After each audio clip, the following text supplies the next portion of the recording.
running. Liftoff. We have a liftoff.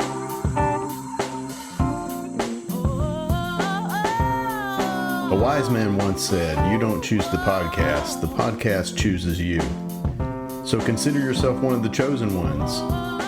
Join us as we discuss books, masonry, esotericism, mysticism, lore, and more. It's one small step for man, one giant leap for mankind.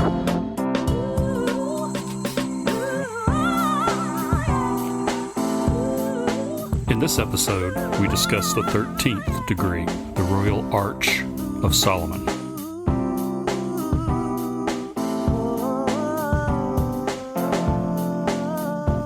The night is dark, and the path is long. So join us, won't you, as we walk the way of the hermit. Tranquility Base here. The Eagle has landed. Hello, Dave. Hello, Gene. How's it going with you? It is going good. Good. Before we get started, I want to remind our listeners that show notes, chapter markers, and a transcript of this and all episodes are available on our website, wayofthehermit.com. In the previous degree, we became a master architect and the successor to Hiram Abiff. In this degree, the Royal Arch of Solomon, a major character is the Biblical Patriarch Enoch. In the myth of this degree, God communicates with Enoch in a dream.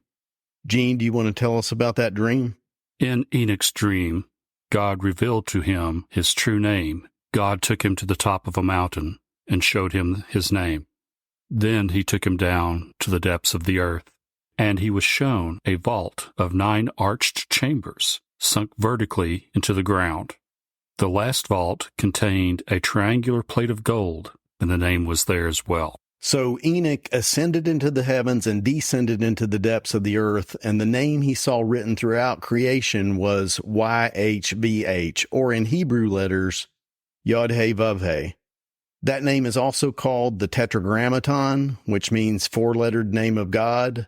It's usually translated into English as either Jehovah or Yahweh. So what did Enoch make out of this dream? Enoch took this vision as a sign from God and set out on a long journey to find the place to construct this chamber. Enoch knew that the true name of God was being forgotten. He's also told that the world may be destroyed, which is why he's trying to protect this treasure for future generations. Right. He found a place and constructed the vault as he had received it in his vision. In the innermost chamber, he placed an alabaster pedestal and put upon it a cube of agate. Into one side of it was sunk a triangular plate of gold with the name of God. On top of the vaults, he built a modest temple out of unhewn stones. Ages passed, and the site of this place was lost to time. Much later, during the construction of Solomon's temple, there was a need of an administrative center. The site which was chosen was thought to be an old pagan temple, but was actually Enoch's old temple. Solomon charged Adoniram and 2 of his assistants, Jehu-Abar and Satolkan. While clearing the site, they found a ring embedded in rock, and they pulled on it, and a secret passage was revealed. It was a dark vertical passage. They each took a turn, one being lowered by the other 2, 3 vertical chambers each, with Adoniram reaching the final chamber and discovering the treasure left by Enoch. The next day they returned and removed the cube, which they brought immediately to King Solomon, who, upon seeing the name of the deity on the stone, recognized it, as his father David had conferred it to him. He then conveyed to the 3 the name of the Ineffable and the title of Masons of the 9th Royal Arch. Solomon then confers this degree and the next degree of perfection on the Elus and the other master architects. But some of the Masons aren't very happy about being left out of the treasure, are they? Right. There were some amongst the Master Masons who wanted the same titles and degrees as their fellows. They protested and were told, "Do the work, and in due time, rewards will follow." That's the same story as the 3 ruffians who tried to get Master Hiram to reveal the word of a Master Mason. they were also told to wait until they'd done the work that qualifies them to receive it. So what happened next? Most were satisfied, but 20 or so were not. So they took it upon themselves to storm the vault. While some of them went in, others did not, and observed flame and smoke and an explosion coming from the vault. What happened? The vault had collapsed. What caused it to collapse? In their insolence, they smashed the pillar in search of treasure. Whoa. So they smashed the alabaster pedestal that held the cube. Yeah. They definitely didn't hold any of that place sacred. Before we move on into the chapter, I wanted to mention the article that you sent me that compared some of the symbolism of this degree to the map room scene in Raiders of the Lost Ark. That was from De Hoya's.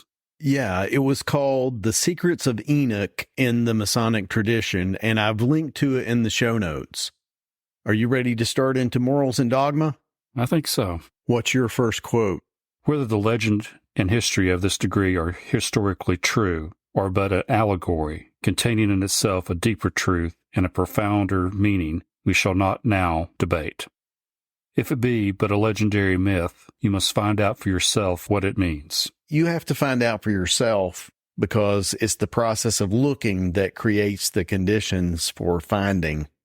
Pike points out that the so-called secret name of God revealed in this degree appears hundreds of times in the Bible. So how can it be secret if it's right there? Because it is truly ineffable. It is beyond words. Which is the subject of the next section. The Ineffable Name of God. We touched on this in the last degree when we were given the name Adonai in Solomon's seal. The ineffable name of God that we're given in this degree, the Tetragrammaton, was not normally spoken by Jews when reading the Torah. It was customary not to pronounce, quote-unquote, the name of God. They always just substituted Adonai. But the legend is that the true pronunciation of that name was forgotten or lost. It is a matter of reverence, but also an acknowledgement of not knowing how to say it. The name is ancient Hebrew and it doesn't specify the vowel placement, so maybe it's just a matter of trying all the different vowel combinations until one makes the heavens open up. Yeah. Is there just a word that you can whisper in someone's ears and suddenly they're enlightened? Technically, I would say no. It doesn't matter what vowels you cram in between it, it's still ineffable, and that is incorrect. Right. Pike points out that this inability to express this core religious concept is a theme in many world religions. Yeah, it's a different expression in different cultures, but it's the same idea. It is very similar to how the Chinese ideal of the Tao is presented. The Tao that can be named is not the true Tao. And the Hindu Om shares much of the symbolism of the Tetragrammaton too. Every religion has to somehow address the paradox that underlies existence. We can't imagine something eternal, something that has no beginning or end, but that seems to be the case with how the universe is. Somehow self-existent, self-created. De Hoyos has a footnote in this section from an Egyptian text called How Ra Came into Being, which says, I am the creator of what hath come into being, and I myself came into being under the form of the god Khepra. And I came into being in primeval time. I uttered my own name from my own mouth as a word of power. I am that I am. Which was a name that God gave Moses. But all the names of God refer to this mystery. And you find this concept referred to in religions around the world. Yeah, the mystery of existence and our place in it that transcends all cultures. And even language itself. So what does it mean to communicate that name that isn't really a name to someone else? It's kind of a nebulous thing because how does one transfer other than like taking someone with their eyes concealed standing on the edge of the Grand Canyon and then they open their eyes and they can see it and it overwhelms them. That's a good analogy, but what if someone just isn't ready to receive the teaching? You can take the horse to the water, but he has to be thirsty to drink. Thirsty for what? The truest sense of sacred, because that is what we've been building all along, is finding something sacred within. which is what the true name refers to, but we get sidetracked because it's so easy to confuse the symbol for the thing it refers to. To quote Confucius, when a wise man points to the moon, the ignorant look at his finger. Right. So it has always been that allegories, intended as vehicles of truth to be understood by the sages, have become or bred eras by being literally accepted. Exactly. Symbols are our tools for knowing anything, but when you're talking about a concept as slippery as God, which represents something eternal and infinite, symbols are obstacles to our rational mind, which leads us to the subject of the next section. Symbolism and the name of God. In this section, something that spoke to me was to lose or to forget the name of God is to lose your sense of the sacred, and you lose your way or you lose yourself. So finding the true name of God is finding the true sacred within. And that symbol is personal to you. Here's a quote that speaks to that. The ancient symbols and allegories always had more than one interpretation. Thus, the pronunciation of the word was a symbol, and that pronunciation and the word itself were lost when the knowledge of the true nature and attributes of God faded out of the minds of the Jewish people. That is one interpretation true, but not the inner and most profoundest one. I thought that was an interesting statement. That isn't the most profound interpretation of that symbolism. What did that mean to you? That even if we use the same name, our sense of the sacred isn't the same, so we aren't talking about the same thing anyway. I mean, if you and I both use the word God, do you think we're talking about the same thing? Theoretically, yes, but in the actual, no. Even if we use the same language, even then, it's open to interpretation. What I've learned in my language might not be what you've learned for your language, but in our heads, everything is different from everybody else's head. What about the opposite stance? Could two different words actually represent the same thing? For example, God and Allah? No, not in my mind. Why not? What is their definition of what something is? Your is always going to be different from my is. Okay, hold it right there, Bill Clinton. What do you mean by that? What I'm saying is that even if we think we're on the same parameters, it's always going to be flavored by what's in my head and what's in yours. So you're just saying that those terms could never mean the same thing to you, not that they might not ultimately refer to the same thing. Right. It doesn't matter what the symbol for that thing is. It's always just a symbol. And that's all we have. So how many symbols for or names of God are there? How many do you need? Well, if God is the underlying unity, then in a sense, every name is an aspect of God, always limited, unlike what it refers to. I mean, isn't Gene really a name of God? In certain circles, yes. Oh, is that right? Well, let's cut right to the heart of that idea then. The next section is about idolatry. Yeah. It's called Hebrew Monotheism. What did you get from this section? It's saying that the mass of Hebrews did not believe in the existence of only one God until a late period in their history. Do you think he's talking about the seemingly tribal nature of God as described in the Torah? Tribal, yeah. I don't know if that's really true because, again, we're talking about allegories and symbols. But the idea behind his criticism is the question of how big you see God as. Just big enough to look out for your specific group or one that runs everything? The thing that condensed down for me was the statement of small minds have small gods.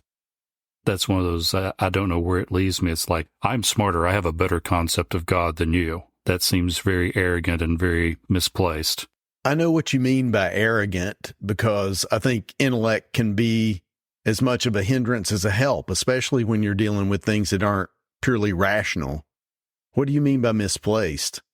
Well, I think he's trying to point out that God is not out there somewhere. God is within each and every one of us. Some people might hear that as you saying, not joking this time, that you are God.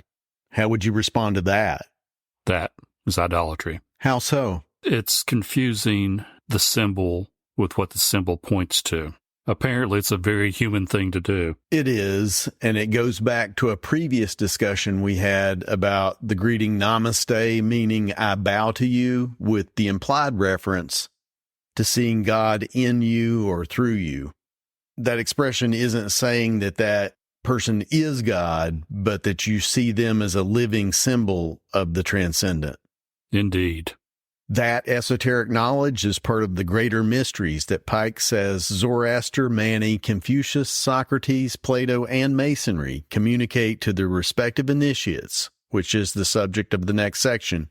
Masonry includes the communication of esoteric knowledge.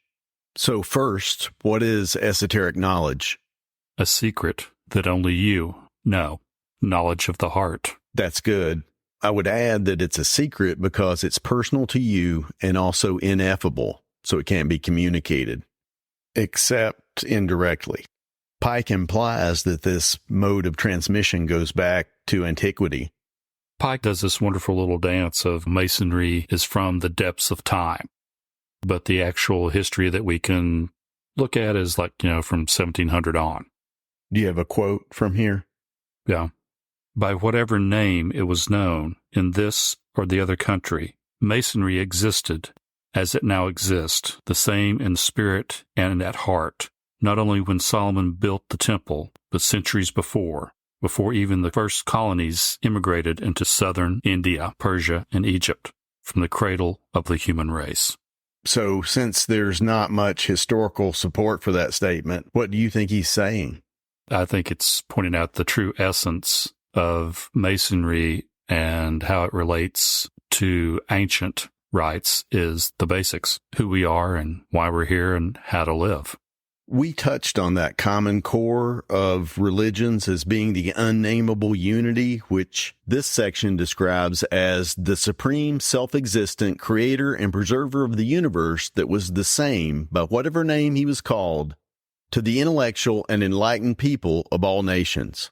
That quote continues with, the name was nothing, if not a symbol and representative hieroglyph of his nature and his attributes. Again, that defines idolatry. It's not the symbol, it's what it points to, what it means. Do you have anything else from this section?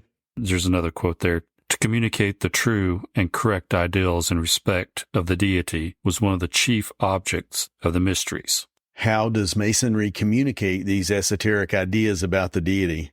The next section deals with that. Solomon's temple represented the universe.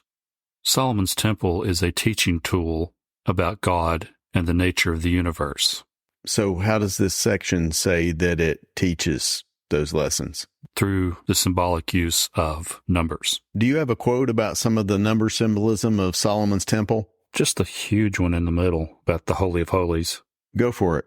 The Holy of Holies of the temple formed a cube in which was drawn on a plane surface. There are 9 lines visible, and 3 sides or faces. It corresponded with the number 4, by which the ancients presented nature, it being the number of substances or corporeal forms, and of the elements, the cardinal points, and the seasons, and the secondary colors. The Holy of Holies is a cube, as is the New Jerusalem in Revelation, and in this degree the cube of agate that has the true name of the deity written on it. As that quote made clear, the cube incorporates the numbers 9, 4, and 3. 4 is the number of earth and nature, and 3 is associated with heaven and deity. Here's a quote.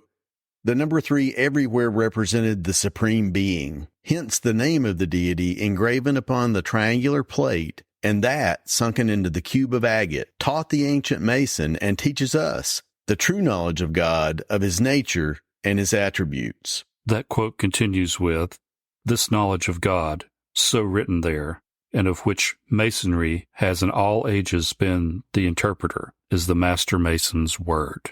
That says straight out that the true name of deity is the Master Mason's word. So this would be a good time to throw in what the meaning of Enoch was. Enoch lived 365 years, which associates him with the sun. His dream symbolically shows the ascent of the sun into the heavens and its apparent descent underneath the earth during the night. The path of Ra. Right. His name is also significant. In Hebrew, Enoch means teaching or initiation. We're being told that Enoch, as a representative of the sun, is the initiator of Masonry, and that the cube of agate contains the cornerstone of its philosophy. How would you interpret his dream in that light? To reach ineffable, you must reach for the stars and deep within yourself. Yes. The vault built by Enoch represents a place inside yourself. Here's a quote. By the subterranean vaults, you may understand the places of initiation, which in the ancient ceremonies were generally underground. And where do all initiations truly take place? They take place within you. Very true. Real initiations are esoteric events which are mirrored by the symbols of the Masonic Lodge, which is the subject of the next section. The Lodge represents the universe. You described Solomon's Temple as a teaching tool. How does the Lodge fit into that scheme? It's like a workroom for working out spiritual problems. The basic symbols are all right there in front of you to contemplate and to use for answers. Our minds need symbols to manipulate to work out some types of problems. We've covered the symbols of the Lodge in previous episodes, so we won't repeat all of that, but just for an example here, Gene, what do the officers of the Lodge represent? All the officers represent different aspects of yourself. And as we've said, the officers represent aspects of the sun, too. Or you might even say aspects of Enoch. Yeah. What else did you have from this section? I'm just going to read the quote. The lion that guarded the ark held in its mouth the key wherein to open it. It figuratively represents Solomon, the lion of the tribe of Judah, who preserved and communicated the key of true knowledge of God. What have you got on the lion with the key in its mouth besides that? I think the lion is Isaac Luria, and the key is the Kabbalah. He was called the Ari, which in Hebrew means the lion, and his middle name, Ben Solomon, means son of Solomon. You know him, right? Yeah. He's considered the father of modern Kabbalah and the subject of at least one Madonna song, Isaac. That's right. And Madonna was married to Guy Ritchie, who we've talked about in a previous episode. Anyway, I've linked to information about Isaac Luria and his writings in the show notes.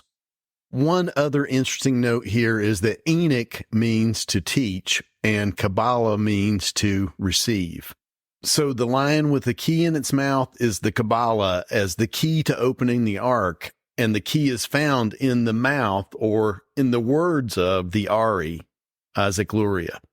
Okay, let's move on to the next section. Preserving liberty. What do you have from this section? It's very short, but it's pretty blunt. You can't just have liberty. It's an ongoing trust. The first statement, it is not enough for a people to gain its liberty. It must secure it. It must not entrust the keeping or hold it at the pleasure of any one man. Outwardly, this section is about the Constitution, written laws, and orders of succession. Here's a quote. The keystone of the royal arch of the great temple of liberty is a fundamental law, charter, or constitution, the expression of the fixed habits of thought of the people embodied in a written instrument, the same in war as in peace, that cannot be hastily changed nor be violated with impunity, but is sacred like the ark of the covenant of God, which none could touch and live. The point here is that just like you should personally rely on principles and not just sentiment to guide your actions, societies need to write down laws and then abide by them to preserve liberty. In particular, Pike points out how dangerous it is to violate or compromise the Constitution for any reason whatsoever, which should serve as a warning to our age, which seems perfectly willing to do that for short-term safety and personal security. It's truly the age of the crowned and conquering child. It is. One more thing from this section. We're told that Hiram symbolizes human liberty. So the esoteric reading of this section is that we're actively participating in the preservation of liberty by passing through the degrees which were written down in order for there to be a smooth succession to replace Hiram. Liberty shouldn't die with Hiram, and it shouldn't be confined to the lodge, as we discuss in the next section. The religion of toil, life, and society. Do you have a quote from this section? Yeah. Referring to Masonry, it teaches that everything is beautiful in its time, in its place, in its appointed office, that everything which man is put to do, if rightfully and faithfully done, naturally helps to work out his salvation. That is the theme of this section. Everything in life can teach us if we let it. Here's a quote. The appointed action of life is the great training of providence, and if man yields himself to it, he will need neither churches nor ordinances, except for the expression of his religious homage and gratitude. Yeah, I thought that one was profound. The oracles of God do not speak from the pulpit alone. You don't do spiritual time as a down payment and then go on with the rest of your life. It is something that exists in your life at every moment. Right. I think that artificial separation is sometimes a block for people. You know, you do your time at church or wherever your spiritual happy place is and then go back to quote unquote real life. So what do you think the phrase, I'm a spiritual person, but I'm just not that religious, what do you think that means? I think that phrase is often said as a response to a sense of being manipulated or controlled by organized religion. But on a deeper level, I think it often means that a person thinks and talks about spirituality, but actually has no real religious beliefs or practices. So in effect, it's something people say to soothe their conscience, I think. I've probably said that in the past, too. Masonry does push you, though, to put those principles into practice, which is the subject of the next section. On the religious nature of Masonry. I thought Masonry was not a religion. Well, what he tries to convey in this, I think, is that the heart of Masonry is the core of religion. Both rely on the core nature of the sacred. This is the true religion revealed to the ancient patriarchs, which Masonry has taught for many centuries, and which it will continue to teach as long as time endures. A Mason's great business with life is to read the book of its teaching, to find that life is not the doing or the drudgeries, but the hearing of oracles.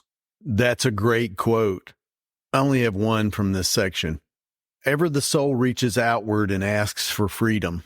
It looks forth from the narrow and grated windows of sense upon the wide, immeasurable creation. It knows that around it and beyond it lie outstretched the infinite and everlasting paths.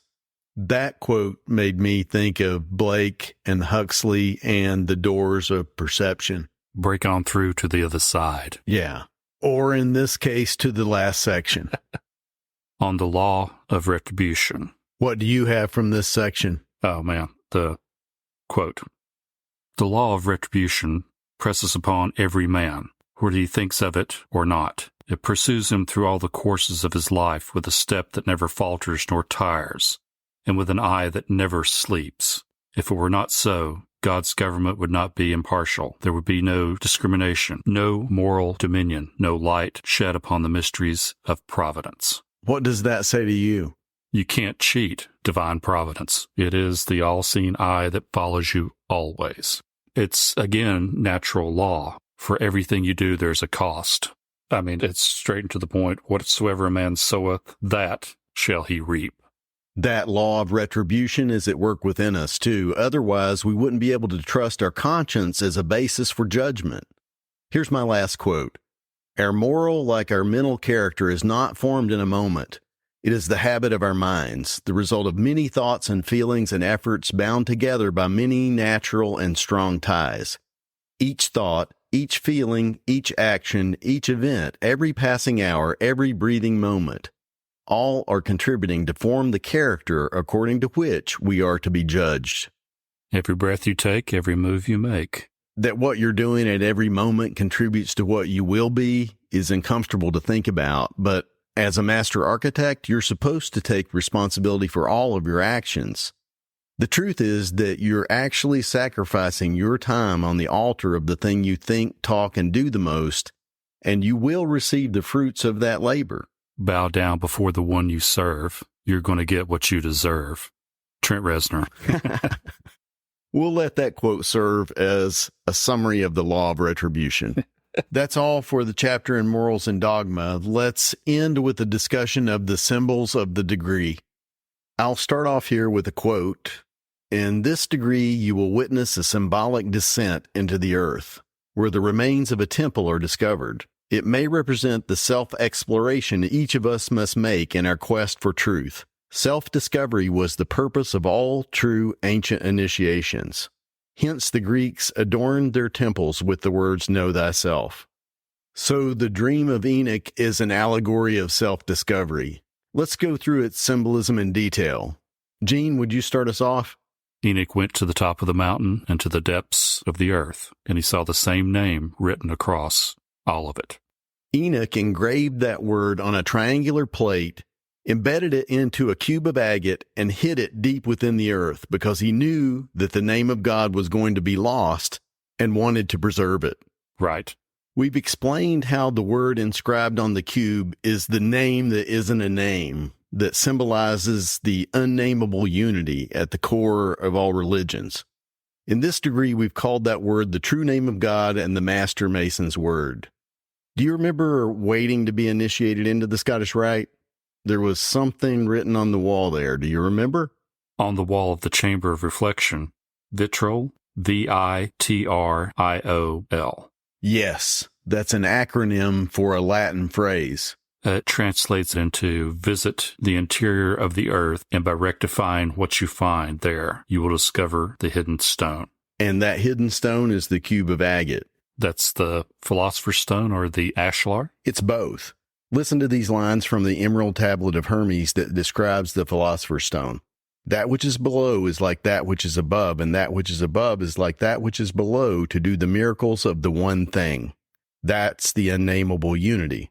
Okay. It ascends from the earth to the heaven, and again it descends to the earth. There's Enoch's dream. He saw the name written in the heavens, and he saw it written in the depths of the earth. Right. And the Emerald Tablet ends with, that which I have said of the operation of the sun is accomplished and ended. Enoch is associated with the sun and its movements. That's good. So the cube of agate is the Philosopher's Stone of alchemy, and as the Master Mason's word, it's the foundation of Masonic philosophy. The cornerstone. Yes. So what do we need to do to find this hidden stone? You start digging. Well, they didn't dig. They found the secret entrance. That's right. They knew where to start looking, and we do too. You don't need to go to Oak Island. It's inside ourselves. But to find it, they did have to clear a path. They had to move the debris to find the hidden way. For this analogy, let's say the debris represent the accumulations of all the things that have happened to you during your life that have hidden the sacred from you. It's things about yourself, some that you've hidden from yourself, some that you really, really may not want to know. Have you ever heard that old saying that God will never give you more than you can handle? Yeah. My friend Ed Francisco used to say that the graveyards, prisons, and insane asylums tell a different story. That's very Irish. Yeah. The point there is that people can become overwhelmed and lose their way, their minds, and even their lives. It relates to this discussion because if you're seriously trying to know yourself and what reality is, you can end up in some pretty dark places if you don't have a good foundation to start with. And I'm speaking from personal experience there. And that is the allegory of the Masons who stormed the vault and were killed when it collapsed.